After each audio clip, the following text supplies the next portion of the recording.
Buenas noches, es un gusto saludarlos nuevamente y darles la bienvenida a Sala de Prensa de Noticias Caracol en vivo y revuelo político en Colombia, por supuesto. Se imaginarán ustedes por la noticia que acabamos de ver en nuestra emisión central y es la orden de captura que emitió hoy la Sala de Instrucción de la Corte Suprema de Justicia en contra de Andrés Calle e Iván Name, expresidentes de la Cámara de Representantes y el Senado de la República.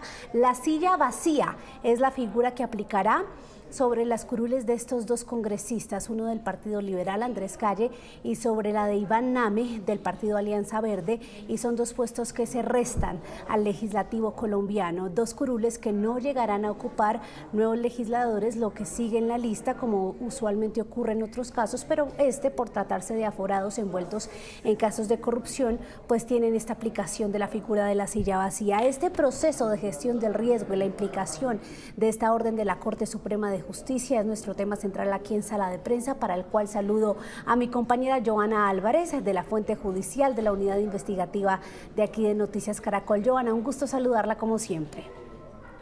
Mucho gusto saludarla, María Camila. Muy buenas noches y a todos los televidentes. A usted gracias por su tiempo y nos acompaña también Gabriel Cifuentes, analista político de aquí de la casa. Gabriel, bienvenido. Joana, María Camila, muy buenas noches para usted y para toda la audiencia de Sala de Prensa.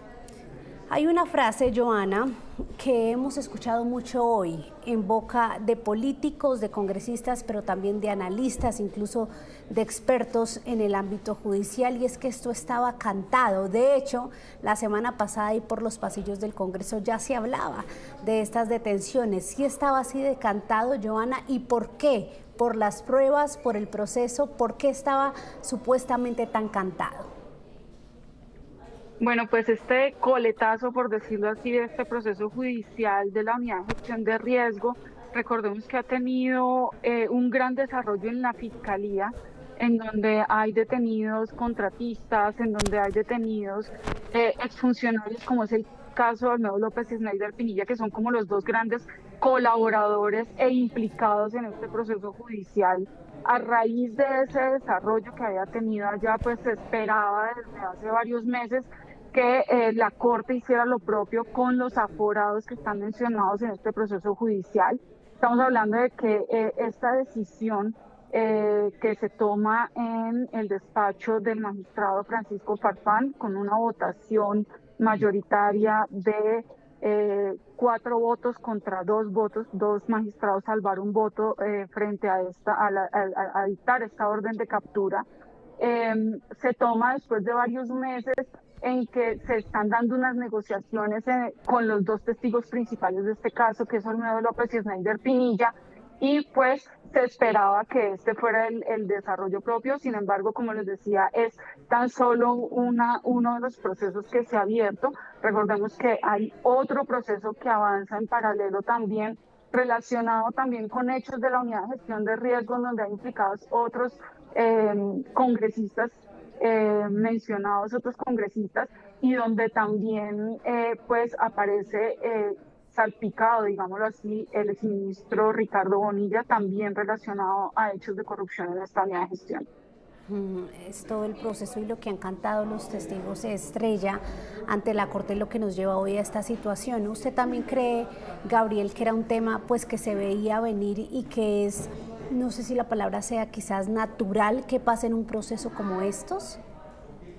Puede ser, María Camila, pero uno nunca está preparado para ver a dos expresidentes de la Cámara y Senado, Exactamente. que además lo acabaron de ser, que coincidieron en el mismo periodo como presidentes de la Cámara y del Senado, teniendo una orden de captura. Es que aquí hay que poner las cosas en su dimensión, la gravedad de lo que la Corte Suprema de Justicia ha decidido hoy es que dos expresidentes del Senado y de la Cámara de Representantes van a tener orden de captura, queda la figura de la silla vacía.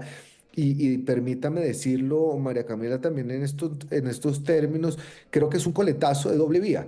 El coletazo frente a Aname y frente a Calle, que obviamente mina la legitimidad del Congreso de la República, una de las instituciones con mayores grados de desaprobación que menor confianza genera en la ciudadanía, pero aquí también hay que decirlo, como bien lo señalaba Joana, que este es uno de los diferentes casos que van llenando un rompecabezas en donde se va viendo y se va completando eso que usted llama que era la hipótesis, lo que se esperaba ahí es la confirmación. Por supuesto, habrá que esperar a una decisión final por parte de los jueces, pero la confirmación de uno de los peores entramados de corrupción que se urdió desde las entrañas del Palacio de Nariño. Aquí va a ser muy difícil desmarcarse y lavarse las manos por parte del gobierno nacional, porque además de Calle y de Name, aquí están involucrados, como le decía Joana, en otro proceso, pero dentro de la corrupción de la misma entidad, el ministro de Hacienda. En este proceso en particular, el exministro del Interior, la directora para las regiones, el director del DAPRE, es decir, el círculo más cercano del presidente de la República. Así es, y precisamente quiero preguntarle, Joana, por el tema que menciona Gabriel, y es que no nos puede dejar de sorprender que dos personas con esas dignidades pues que estuvieron en esas dignidades estén enfrentando una orden de captura. ¿Esto se había visto en nuestra historia reciente a nivel judicial, Joana? Pues yo creo que desde el Congreso han ocurrido muchos eventos históricamente donde han caído, digamos, en procesos judiciales graves expresidentes del Congreso.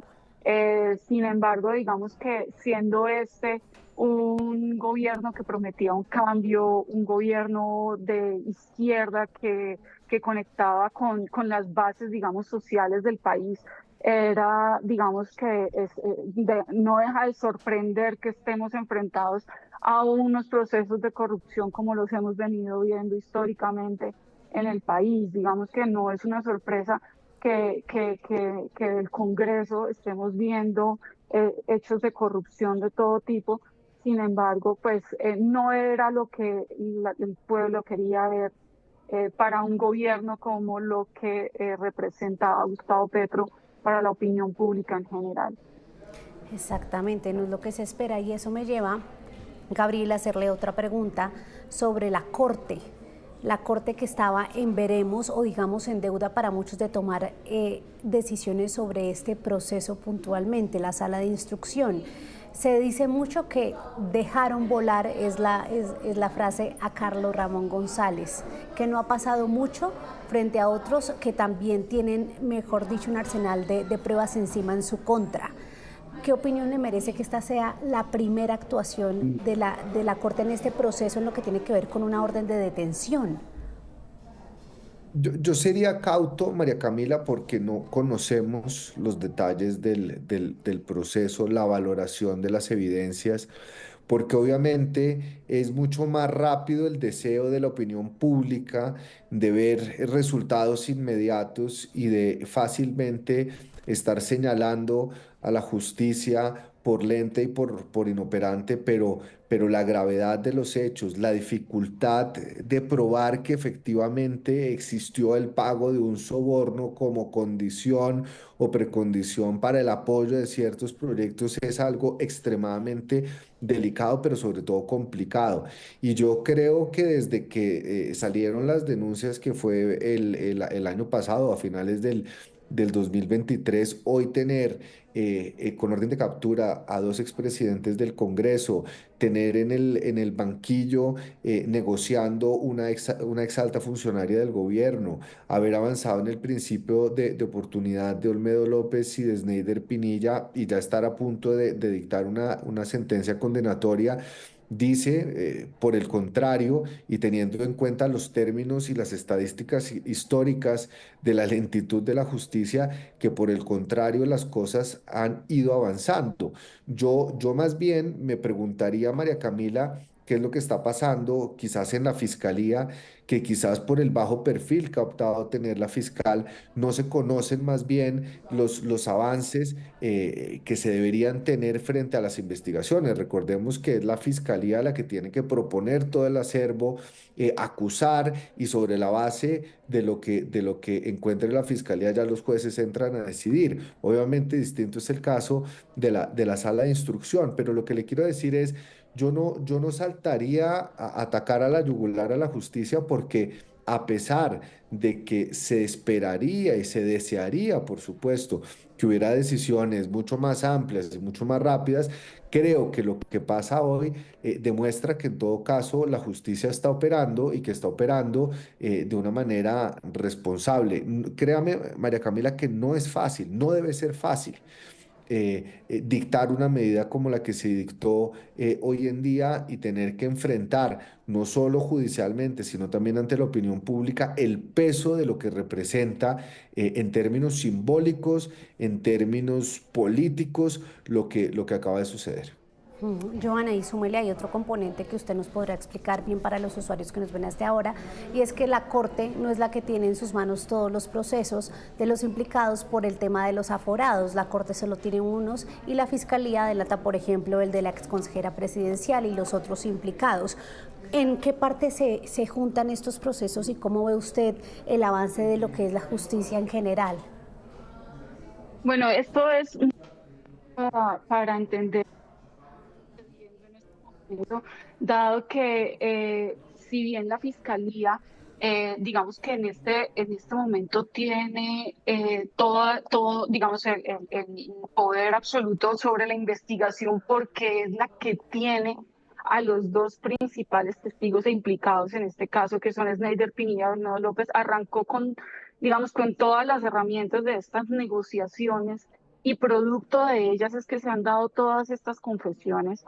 Precisamente esta es una de las discusiones importantes que se dio ayer y hoy en la Corte Suprema de Justicia, en la sala de instrucción para tomar esta decisión, puesto que hay magistrados que todavía consideran que tenía que haber quedado en firme toda esa negociación y todo ese principio de oportunidad que le habían dado a estas personas antes de proceder a dictar estas órdenes de captura en contra de los aforados basados precisamente en los testimonios que ellos han rendido en la justicia.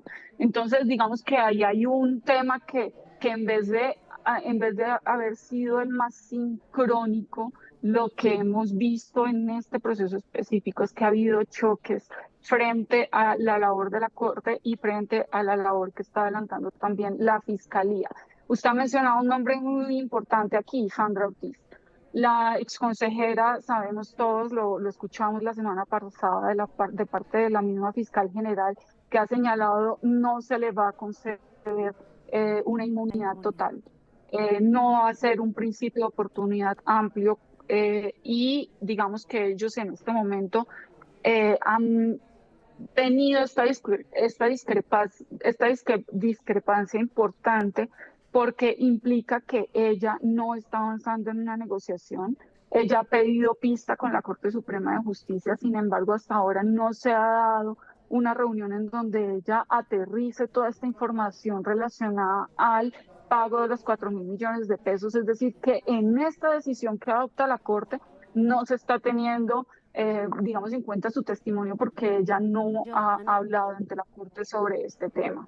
Yo le quería preguntar sobre eso, porque uno ve la revelación de la revista Semana de hace semana y media, y es Sandra Ortiz contando cómo la plata completa para Iván Name, los 3.000 millones fueron la mitad por el tema de la reforma pensional para agendarla, pero la otra mitad por un tema para la citación de elección de magistrado de la Corte Constitucional. Es decir, en esto que estamos viendo hoy puntualmente, el testimonio o declaración de Sandra Ortiz no tiene peso, lo tiene es el testimonio de Snyder y de Olmedo.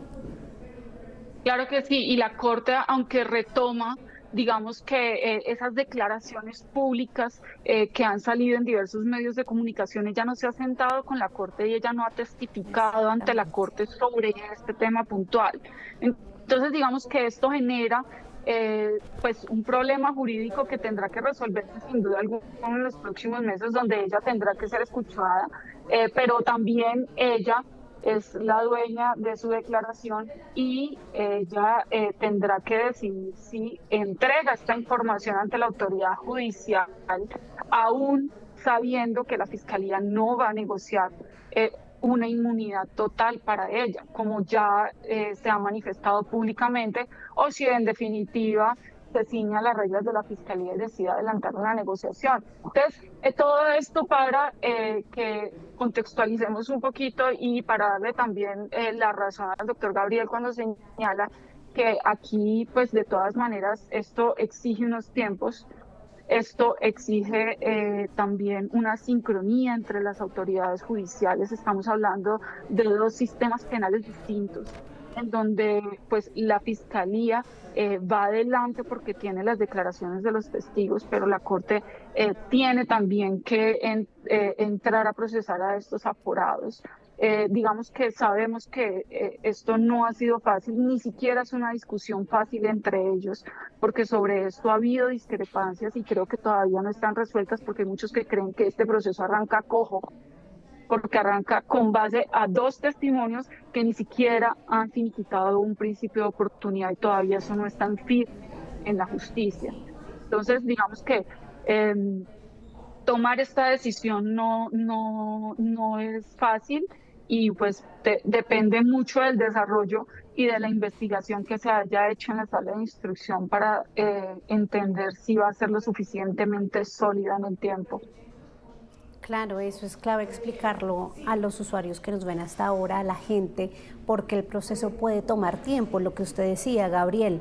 ¿Dónde deja esto más que el panorama judicial, el panorama político, Gabriel? ¿Usted cree? Pues aquí ya hemos visto muchos casos así, el de Mario Castaño, el de Ciro Ramírez, 2 sillas vacías aplicadas en esta misma legislatura. ¿Será que esto tiene alguna incidencia en lo que es el panorama político legislativo, Gabriel? Yo quisiera responderle que sí, pero creo que no va a pasar nada en términos políticos.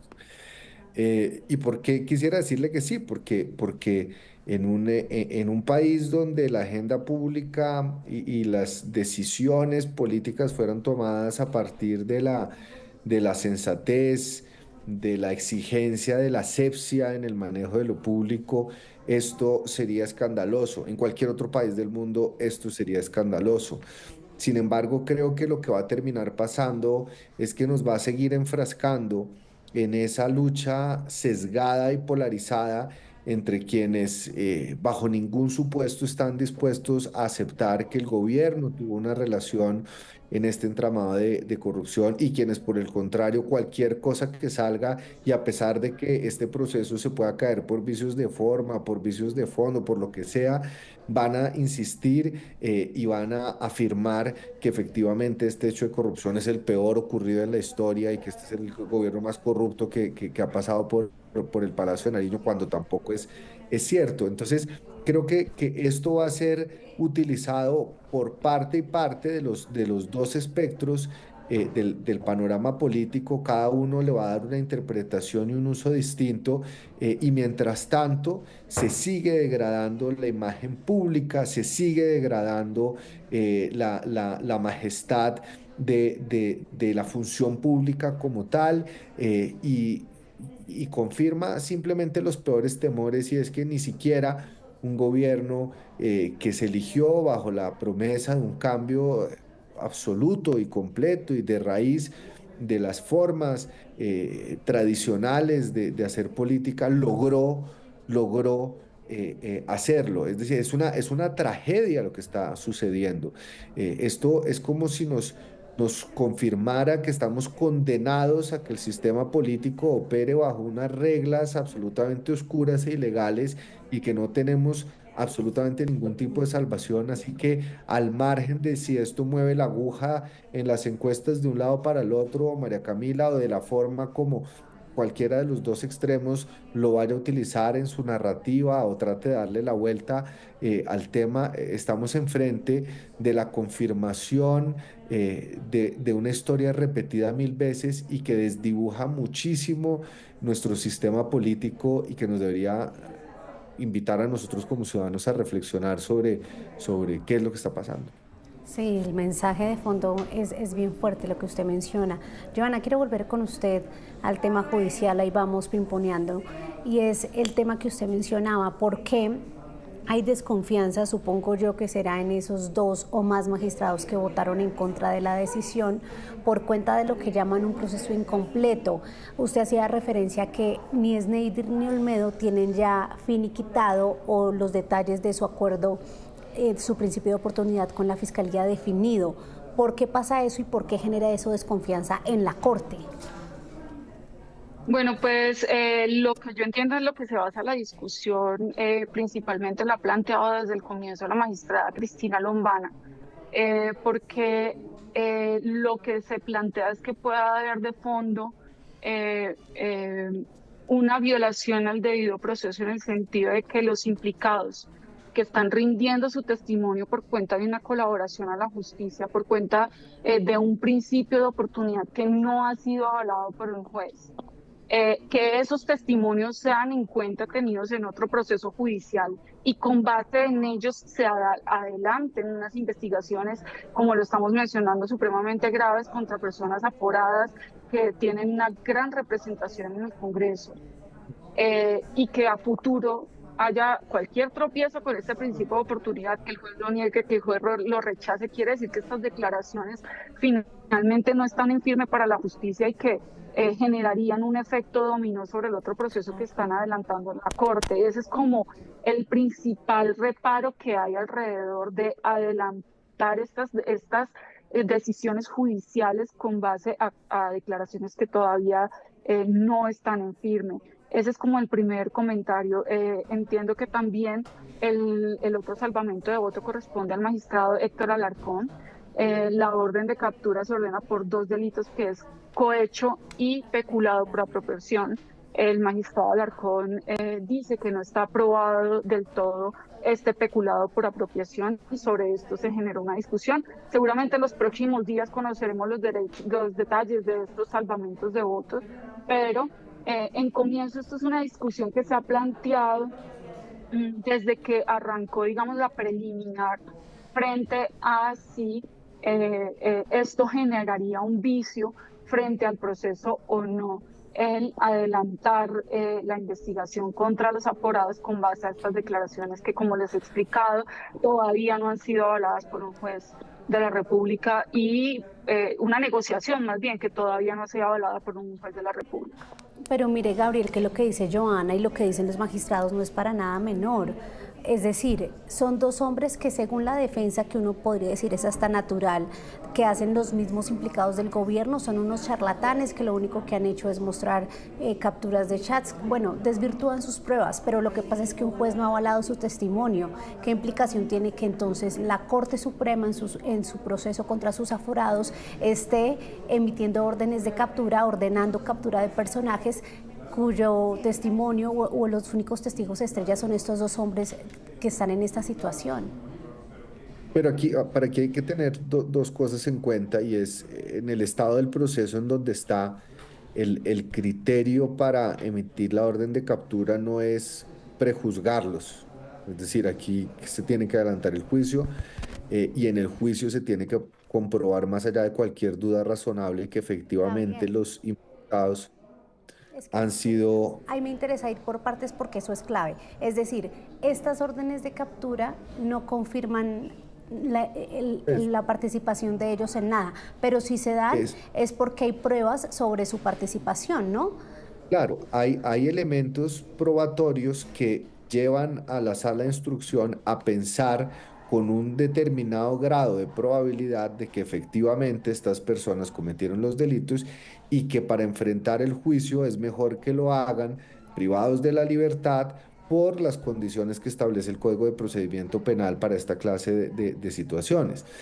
Pero no quiere decir que con la emisión de esta orden de captura o con la ratificación de esta orden de captura estén señalando que son culpables, porque pues Claro. para eso se tendrán que argumentar por parte de la defensa y por parte del ente acusador pues los argumentos correspondientes. En lo que yo sí considero, y en eso coincido con Joana en la valoración, es que si se caen los principios de oportunidad de Olmedo López y de Snyder Pinilla, a pesar de que parece ya estar avanzados, esto no implica que se caiga automáticamente el proceso en la Corte Suprema, sino que le va a quedar mucho más difícil en sede de juicio, si no pudiera hacer uso de los elementos aportados como pruebas dentro del proceso, estas declaraciones de Olmedo y de Snyder, le va a quedar mucho más difícil porque va a tener que buscar a través de todo el acervo probatorio con el que yo supongo que la Corte debe contar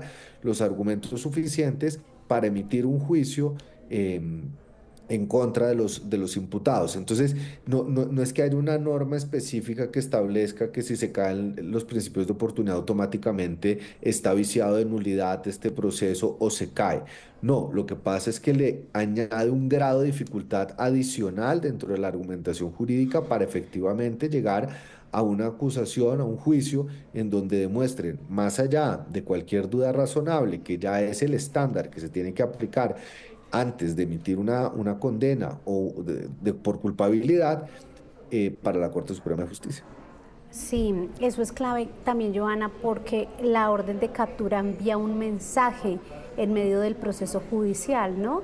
¿Cuál cree usted que es el mensaje que envían los magistrados con esta decisión, sí, basada en investigación, en hechos, pero que también crea un precedente sobre a lo que va a ser frente a lo que viene en este proceso, ¿no?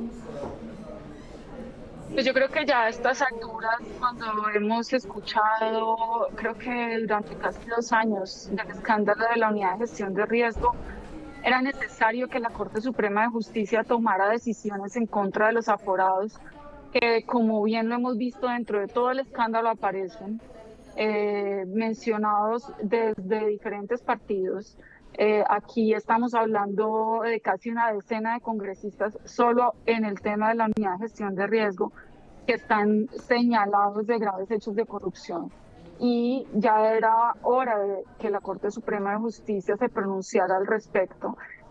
Sin embargo, esperamos que esta decisión cuente con la solidez suficiente para mantenerse en el tiempo, porque si bien es cierto que los testigos todos han dado información alrededor de esa entrega del dinero, va a ser muy importante saber cuáles fueron esas evidencias que tomó la Corte Suprema de Justicia, el despacho del magistrado Francisco Farfán, cuáles fueron esas pruebas que se recogieron para tomar esta decisión y que sustenten esas afirmaciones que han dado los testigos y no que se hayan quedado solamente en las declaraciones que ellos han rendido ante la justicia.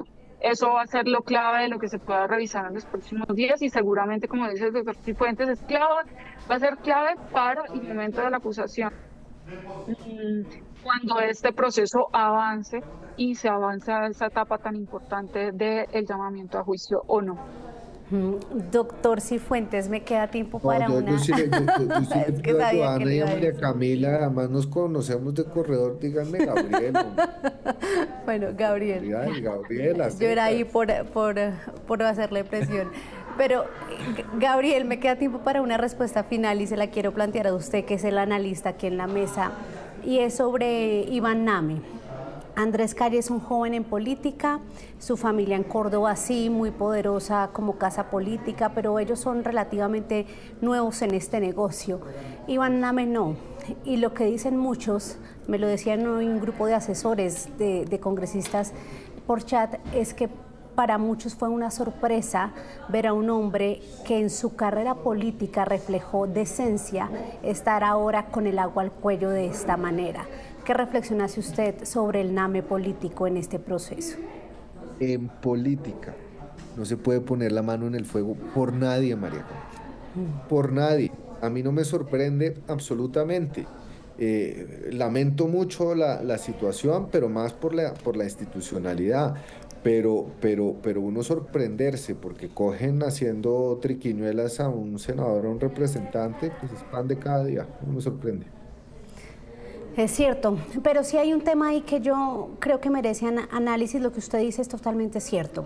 Es más, hay un dicho que dice que uno no sabe qué hizo el papá de uno antes de que uno naciera, pero el punto es que hay personajes que uno ve y de los cuales uno puede intuir o esperar un comportamiento más así, y la afirmación es que Iván Name no era ese tipo de político, más también por su manera de argumentar, de debatir y de llevar a cabo su proceso legislativo. ¿No cree usted que ahí cabe de pronto el análisis?